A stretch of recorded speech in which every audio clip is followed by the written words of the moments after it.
Bueno, primero felicitaciones por la presentación, que fue muy rica, muy clara y muy entretenida, así que un gusto haberte escuchado.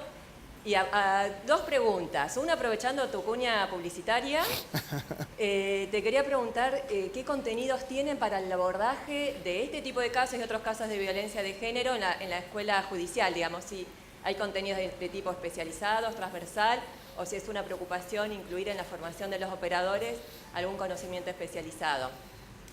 Y por otro lado, vos sugeriste cuando presentabas los datos que había un componente de género cuando nos mostraste con datos claros que son más que nada los hijos varones quienes ejercen violencia sobre las madres y que incluso la clase de violencia difiere con un mayor permiso de la violencia física por parte de los varones, pero las causas sociales no mencionan específicamente el componente de género y quería preguntarte cuál es tu opinión acerca de la incidencia tanto de la socialización diferenciada y los factores de género en el condicionamiento de las conductas de varones y mujeres, pero también de la teoría de género para explicar el ejercicio de violencia como una forma de establecer o mantener relaciones de poder.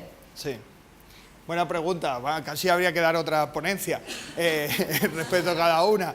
En cuanto a la formación, nosotros damos una formación especializada en temas de violencia de género porque el Consejo General del Poder Judicial tiene un observatorio de violencia sobre la mujer y está aprobado que todo juez que ingresa en la carrera tiene un módulo, tiene un mínimo de formación en violencia de género, de carácter multidisciplinar, no solo jurídico, se analizan los problemas procesales que genera la violencia de género, se tienen encuentros con víctimas, se visitan casas de acogida, se tienen encuentros con psicólogos y se estudia desde todo el enfoque, desde el enfoque forense, los informes que Miguel podrá hablar también que ellos realizan, el enfoque es multidisciplinar, o sea, y sobre todo se trabaja mucho la sensibilización.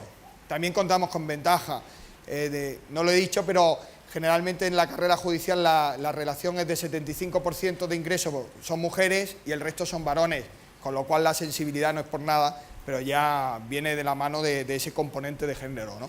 Y en cuanto a lo que me decías, pues si hay una relación de poder clara en cuanto a la intervención de los menores hombres sobre las madres, o sea, es claro. Yo creo que se está trabajando a nivel educativo mucho en España, pero no deja de ser un patrón, o sea, al final se refleja esa diferencia de género. No lo he puesto como un factor social porque considero que los planes de educación desde un tiempo a esta parte, desde 2004, hay una sensibilidad por transmitir esos valores y trabajar en esa materia. Y no considero que sea un factor que haya cambiado, pudiéramos entender que ha cambiado positivamente porque hay ese tipo de formación, pero a la vista de los datos, al final sigue habiendo esa diferenciación agresor, hijo, varón contra la madre.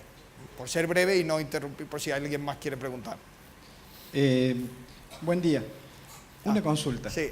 Observando los rasgos del niño, tiene una gran similitud con los rasgos suicidas.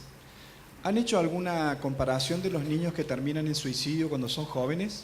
Sí, pero ahí yo por la ya experiencia profesional no está muy estudiado que haya una relación, o sea, la experiencia que tenemos más alta de suicidios jóvenes es por temas de fracaso escolar, de bullying, en el ámbito de sus iguales, no tanto por el tema de la violencia. En violencia la sensación es de dominio sobre la familia, gestiona la familia como quiere.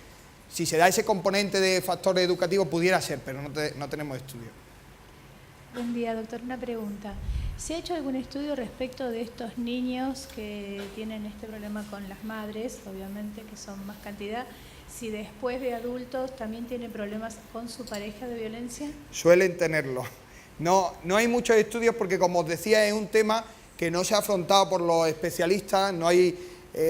yo los estudios con los que he trabajado son del 2006-2007, se está empezando, en el País Vasco generalmente es donde más desarrollo hay de estudios en esta materia, pero no hay un estudio de cuántos, pero los parámetros son de que van a ser maltratadores en potencia con su pareja.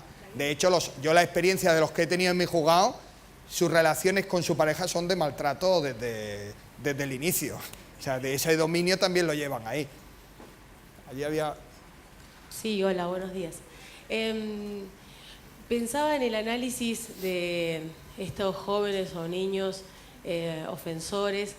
Como, a ver, por ahí aclarar esta mirada de que no vi en la exposición este componente de vulnerabilidad, de estos factores de vulnerabilidad previos que desencadenan a estos niños. Me pareció que en la exposición, y quizás también por las diferencias culturales y de países, resulta hasta gracioso ver el perfil de estos jóvenes o de estos niños, que me parece que nosotros los que tenemos experiencia en los organismos proteccionales lo vivenciamos más allá de las consecuencias después en sus conductas transgresoras como un gran rasgo de sufrimiento y de vulnerabilidad social.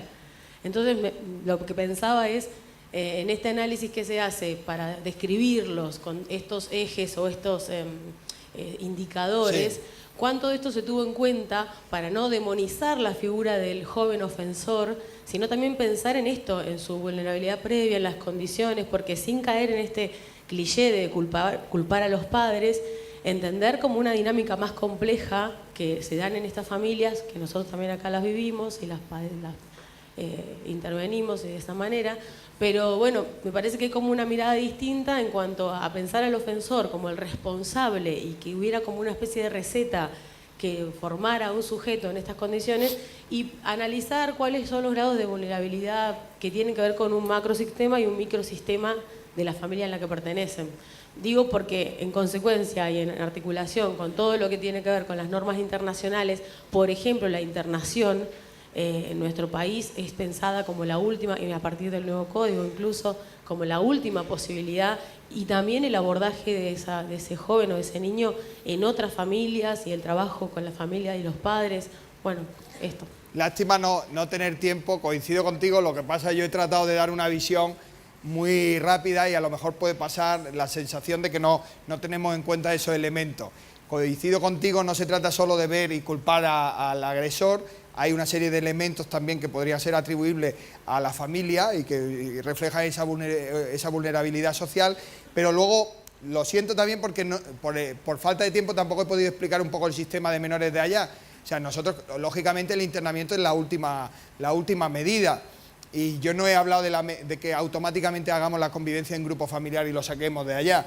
Nuestra medida estrella es la libertad vigilada. La libertad vigilada es una libertad en el sentido de que tiene unos componentes educativos que el menor tiene que realizar. Vive en su entorno, en su domicilio, y tiene que hacer pues, unos cursos, unas actividades formativas, sacarse el graduado, que esa es la medida estrella. En medida estrella hasta el punto que el 70% de las medidas que pone un juez de menores son libertad vigilada con distintos componentes educativos, según el informe psicosocial que da el equipo técnico. El internamiento son casos de última medida ya, cuando no funciona nada. Lo único que decía es que en los casos más graves, los casos más significativos, sí ha funcionado mucho como medida la convivencia en grupo familiar. ¿Por qué? Porque hay un episodio de maltrato y ¿qué ocurre? Yo lo he tenido allí en mi juzgado, una madre que ha maltratado o amenazado con el cuchillo una hija a su madre, ¿y qué?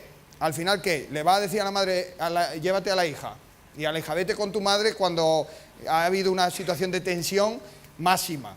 Entonces, a lo mejor la mejor medida, valga la redundancia, es, venga, vete a vivir con un grupo distinto familiar y a ver qué hábitos de relación construye a partir de ahí. Y ha dado muy buen resultado. O sea, para los jueces de menores en España es la medida estrella para tratar la violencia filioparental. Lo que ocurre es que la Administración no tiene medios para tantos grupos de convivencia familiar, pero es última ratio. Generalmente la libertad vigilada es la primera que se aporta. Y había... Estamos ya fuera, ¿no? Perdón, damos espacio a la última pregunta. Bueno, sí, una preocupación que cuando el grupo familiar se encuentra con toda esta problemática, acude enseguida, bueno, vamos al psicólogo. Arranca la mamá, el grupo familiar, hasta que llegan al joven con el problema de violencia. El joven va a una sesión y vuelve la segunda y dice, no voy más. Y vos le preguntás, en general, ¿por qué no vas? Porque el psicólogo dice que no es obligatorio. Como no es obligatorio, yo no voy más. Entonces, ¿eso cómo lo estructuramos nosotros? ¿Cómo sería? Claro, nosotros lo estructuramos dentro del contenido de la libertad vigilada. Porque yo le puedo poner que tenga tratamiento externo, tratamiento ambulatorio, psicológico, pero claro, en nuestro sistema de menores, la medida que se impone va evolucionando en función de la evolución del menor. Entonces, si el menor no responde a esa medida, yo hago una comparecencia, cito al menor, a su defensor, al fiscal, y le digo, no estás cumpliendo con lo que te dije, esto va mal, te voy a modificar la medida y te cambio a otra medida. Te la puedo agravar o te la puedo rebajar, incluso la puedo dejar sin efecto. En ese sentido, yo soy un enamorado de mi sistema de menores porque creo que es una ley, o sea, cuesta decirlo, pero es una ley que funciona, porque dejar al juez de menores tantas posibilidades, con un equipo técnico al lado, con tanta gente interviniendo, para ir modulando la medida en función de cómo va el menor, funciona mucho. ¿Por qué? Porque al final el juez de menores se convierte también en un referente para el menor. Lo vas viendo y le vas diciendo, oye, chaval, esto va mal, porque tú me dijiste que iba a ir al psicólogo y todos los informes me dicen que no vas. ¿Por qué no vas? Ah, que yo no sabía que era voluntario. Pues no es voluntario forzoso. Ya te has enterado de lo que es, ¿no? Voluntario forzoso. Tú tienes que ir, pero es voluntario, pero tienes que ir. Entonces, si no vas, te lo cambio, ¿no? Por eso que es un recurso que tenemos. Yo estaría hablando mucho más, pero ya no hay tiempo. Os lo agradezco y, de todas formas, como voy a estar por aquí, si alguno tiene interés que hablemos cualquier cosa, pues a vuestra disposición. Y gracias por todo, ¿eh? Gracias, doctor Jiménez Martínez.